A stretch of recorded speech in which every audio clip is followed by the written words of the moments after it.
राकेश और प्रीति दोनों अपने कमरे में पलंग पर सोए हुए थे। अचानक कमरे में किसी चीज के गिरने की आवाज आई तो प्रीति तुरंत जागकर इधर उधर देखने लगी। तभी उसे अंधेरे में चमकती हुई दो आंखें नजर आई जो धीरे धीरे उसकी ओर बढ़ रही थी। डर की वजह से उसके मुंह से आवाज भी नहीं निकली। तभी वो काली आंखें काली बिल्ली के रूप में उसके सामने थी। बिल्ली ने पास ही ड्रेसिंग टेबल पर रखी उसकी सिंदूर दानी फैला दी और कमरे से बाहर चली गई। प्रीति ने लाइट जलाकर देखा तो सिंदूर के पास कुछ उल्टे पैर बने हुए थे। बिल्ली के इस तरह के पैर कैसे हो सकते हैं? वो सोच ही रही थी कि अचानक राकेश जोर से चीखने लगा। वो अपनी जगह पर बैठा हुआ था, उसकी आंखें बंद थी, उसे सांस लेने में तकलीफ होने लगी। अचानक ही उसके चेहरे से खून आने लगा। ऐसा लग रहा था जैसे किसी ने उसके चेहरे को पूरी तरह से नोच दिया हो। ये सब देख प्रीति डर गई। राकेश, क्या हुआ है? तुम होश में हो? ये चोट कैसे लग गई? मगर राकेश को कोई होश नहीं था। उसके हाथ मुड़कर आड़े टेढ़े हो गए थे। उसके मुंह से चीख निकल रही थी, बचाओ बचाओ, अरे कोई मुझे बचाओ, कोई है? वैलेंटाइन डे के दिन सभी अपने लिए सोलमेट तलाश कर रहे थे। यार मैं तो प्रीति को प्रपोज करना चाहता हूँ, ना जाने वो मेरी बात पर कैसे रिएक्ट करेगी। करके देख ले, यदि वो भी तुझे पसंद करती होगी तो हाँ कर देगी। दोस्त के कहने पर विशाल प्रीति के पास पहुंचा और खुद घुटनों पर बैठकर रोज देकर प्रपोज करने लगा। मगर प्रीति ने साफ मना कर दिया। कुछ समय के बाद उसकी शादी राकेश से हो गई। मगर विशाल अभी भी प्रीति को नहीं भुला पा रहा था। एक ही दिन प्रीति की याद में शराब के नशे में धुत विशाल उसकी यादों में रो रहा था। प्रीति, ये तुमने मेरे साथ ठीक नहीं किया, मैं तुमसे बदला लेकर रहूंगा। बदला? मगर कैसे लेगा? चल मेरे साथ। दोनों शराब के नशे में धुत शमशान के अंदर पहुंचे, जहां पर गहरे अंधेरे में केवल जलती हुई चिता थी। अंधेरे में वो आगे बढ़े। एक चमगादड़ उड़ता हुआ उनके सिर पर से निकल गया। उनकी निगाह जलती हुई चिता के पास गई, जहां पर एक अघोरी उसके पास बैठा तंत्र पूजा कर रहा था। चिता के पास चौकोर घेरा बना हुआ था। एक कटोरे में खून रखा हुआ था, काले कपड़े की बनी हुई गुड़िया और पास में रखा हुआ नींबू जिसमें सुई गड़ी हुई थी। तांत्रिक मंत्रों का उच्चारण करने लगा और कुछ देर के बाद उसने नींबू में रखी हुई सुई निकालकर उसे काले कपड़े वाली गुड़िया के हाथों में चुभाने लगा। उसके हाथों में से खून निकल रहा था। ये देखकर तांत्रिक के चेहरे पर रहस्यमयी मुस्कुराहट आ गई। कुछ देर तक वो उस गुड़िया के शरीर में जगह जगह सुई चुभा रहा था। जब वो सुई को चुभाता वहां से खून निकलना शुरू हो जाता। फिर उसने उस गुड़िया के हाथ पैर तोड़ दिए और गर्दन को मरोड़कर उस गुड़िया को जलती हुई चिता में डाल दिया। सारी क्रिया करने के बाद वो जब अपनी जगह से उठा तो विशाल ने उस तांत्रिक के पैर पकड़ लिए। दुष्ट, मेरे पैर छोड़ दे। मेरे पैर क्यों पकड़ रखे हैं तूने? मुझे आपकी मदद की जरूरत है। मदद? कैसी मदद चाहिए तुझे? मुझे काले जादू से अपने खोए हुए प्यार को वापस हासिल करना है। विशाल के मुंह से काले जादू की बात सुनकर तांत्रिक तेजी से अट्टहास करने लगा।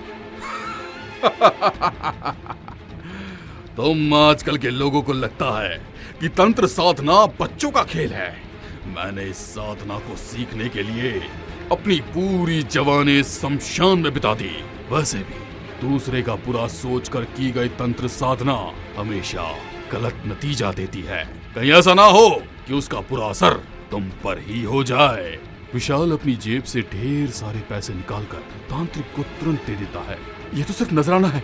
यदि आप हाँ कर देंगे तो मैं आपको और कई सारे पैसे दूंगा जो आपको तंत्र साधना करने में मदद करेंगे। मेरा काम तो आपके लिए बाएं हाथ का है ना?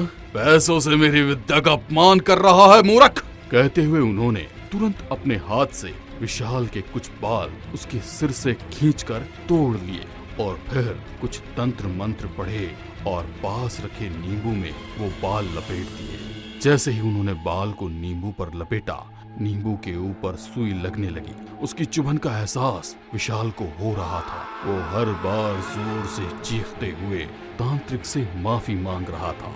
अब एहसास हुआ तंत्र विद्या क्या होती है।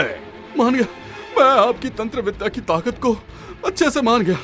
मुझे मेरा प्यार दिलवा दीजिए, सारी जिंदगी आपकी गुलामी करूंगा, यकीन मानिए। विशाल की बात सुनकर तांत्रिक हंसने लगा और बोला, जा, जिसे तेरे रास्ते से हटाना है उसके बाल और शरीर पर पहना हुआ कपड़ा लेकर आने वाली अमावस्या पर आजा, तेरा काम हो जाएगा। विशाल को अब राकेश को अपनी जिंदगी से हटाने का रास्ता तो मिल गया था, मगर राकेश के बाल और उसका कपड़ा कैसे हासिल करे। वो पब में बैठा यही सोच रहा था कि उसने देखा प्रीति और राकेश दोनों एक साथ उसी रेस्टोरेंट में दाखिल हुए। डिनर करने के बाद जब पेमेंट करने की बारी आई तो राकेश का पर्स उसके पास नहीं था। किसी पॉकेट मार ने उसका पर्स चोरी कर लिया था। होटल का मैनेजर उनकी कोई बात सुनने को तैयार नहीं था। ऐसे में विशाल आगे आया और उसने उन दोनों के बिल का पेमेंट कर दिया। राकेश और विशाल की दोस्ती की शुरुआत हो चुकी थी। अब दोनों अक्सर पब में बैठकर शराब पीते।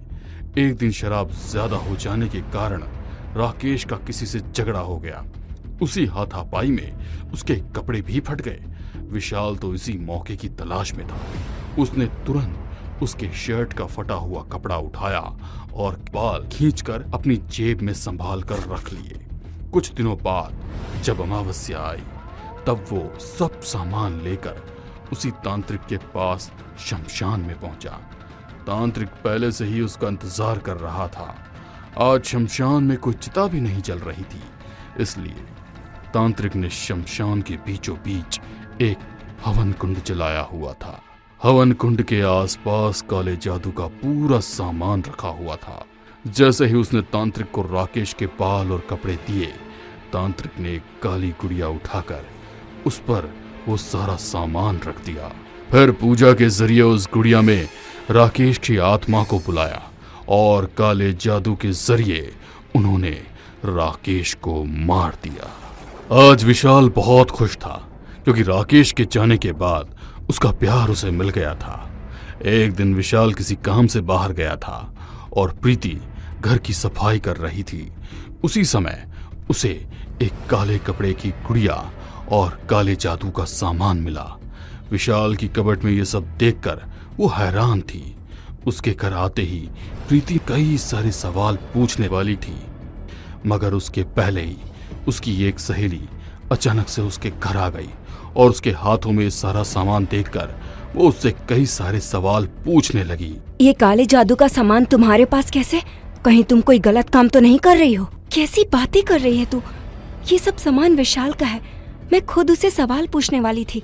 विशाल का सामान? कहीं राकेश की मौत में विशाल का हाथ तो नहीं? कैसी बातें कर रही है? क्या कहना चाहती है तू? तू माने या न माने, मगर मुझे यकीन है कि राकेश की मौत काले जादू से ही हुई है। विशाल तुझे कॉलेज के समय से चाहता था, हो ना हो उसी ने राकेश को अपने रास्ते से हटाया है। ये सुनकर प्रीति जोर जोर से रोने लगी।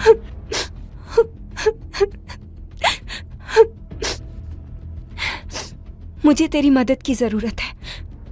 तू भी तो काले जादू के बारे में जानती है। मुझे राकेश की मौत का बदला लेना है। पागल मत बन। विशाल अब तेरा पति है, मगर राकेश मेरा पहला प्यार था। सहेली के समझाने के बावजूद जब प्रीति नहीं मानी तो सहेली विशाल पर काला जादू करने के लिए मान गई। अमावस्या की रात को घर के तहखाने में दोनों ने काले कपड़े की गुड़िया की मदद से विशाल पर काला जादू किया। जिस तरह राकेश तड़प तड़प कर मरा था, प्रीति ने ठीक उसी तरह गुड़िया को टॉर्चर किया। मरने के पहले विशाल की सारी हड्डियां मुड़ चुकी थी। हाथ पैर आड़े टेढ़े हो जाने के बाद प्रीति ने उस गुड़िया की गर्दन मरोड़ दी। विशाल सांस रुक जाने से मारा गया। बुरे काम का बुरा नतीजा।